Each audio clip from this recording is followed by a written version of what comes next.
Coach Good, another victory. Wanted to start the year like this, but it's been as hard as you expected. Yeah, it was. First game back after the Christmas break. We've had 3 weeks off essentially, so it was always going to be tough to first game back to find our rhythm in our game, and that showed. We looked a little bit rusty in that first half.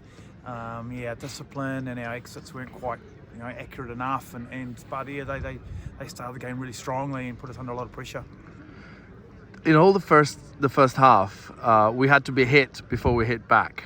Does that show that we have all the potential, but sometimes we need a bit of a wake-up call? No, I don't think so. I think, as I alluded to, our discipline and just a little bit of inaccuracy around our handling errors and how we got out of our half. Our kicking game wasn't quite as accurate as we wanted to. We did get an opportunity inside their half. We're inside their 22. We took those opportunities, pretty swiftly. So, I think 4 times we entered their 22, we scored 3 tries and probably should have scored, one just before half time as well. So, no, I think it was just a combination of the pressure that they applied and the challenging conditions, and first game back.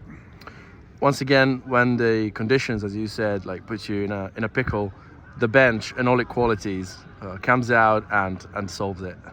Yeah, we've got a good squad, and we trust our bench, and we asked them to do a role and to bring that energy and impact, and that's in the second half, and I thought they did that really well. So.